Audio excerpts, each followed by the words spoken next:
Bonjour à tous. En tant qu'autorisé, je prends la parole. Enfin, je me considère que je suis un autorisé.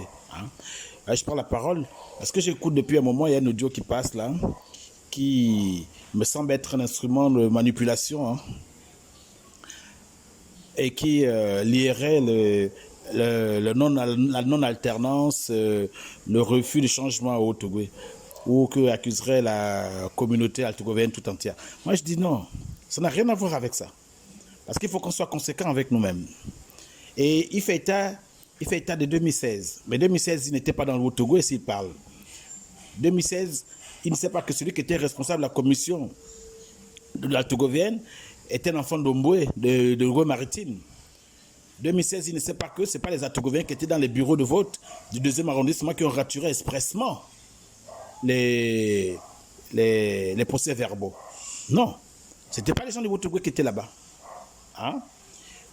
Et ils voulaient quoi?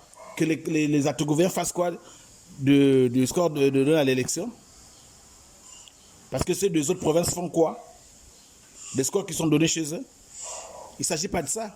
Nous sommes un seul peuple et on estime que pour aujourd'hui, il y a des compatriotes qui sont à la tête de l'État, qui se battent pour s'y maintenir.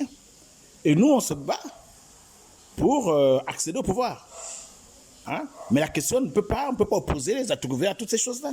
S'il dit que les gens du Haut-Togo, malgré leur diplôme et compagnie, devaient développer des choses, des entreprises dans le Haut-Togo, et les autres qui ont leur diplôme, est-ce que quand on mène une stratégie de conservation du pouvoir, on dit que non, du début de la chaîne jusqu'à la fin de la chaîne, c'est les gens du Haut-Togo, tous les Gabonais sont ensemble. Quand ils réussissent aux élections, ils partagent le pouvoir aussi, tous ils le partagent ensemble. Les milliardaires, il n'y en a pas que dans le Haut-Togo, il y en a partout. Même si après ils enlèvent le corps pour ne laisser que les Atogoviens, c'est le seul reproche que nous faisons, qu'on peut faire peut-être ceux qui sont dans le Haut-Togo, qui sont dans le pouvoir, dire que oui, vous faites avec vos amis, quand ça ne marche pas là-bas, ils enlèvent leur corps et puis on nous identifie, nous tous ici. C'est cette question, c'est ça là qu'on peut dire. Mais la question de l'alternance et du changement, ce n'est pas une question qui ne concerne que le Haut-Togo ou que c'est le Haut-Togo qui empêche. Maintenant, les jeunes Atogoviens qui sont manipulés, qui font les audios, je comprends. Mais ils ne sont pas les seuls à être à l'opposition ou machin, ou qui veulent l'alternance.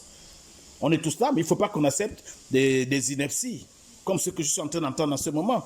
Et ce n'est pas normal. Même quand on prend une position politique, même quand on veut mener une critique, on tient quand même compte des acquis qu'on a déjà. Nous n'avons pas de problème entre nous ici dans ce pays. Mais il ne faut pas utiliser des discours de manipulation comme ça. Ce n'est pas intéressant. Bonne journée à vous.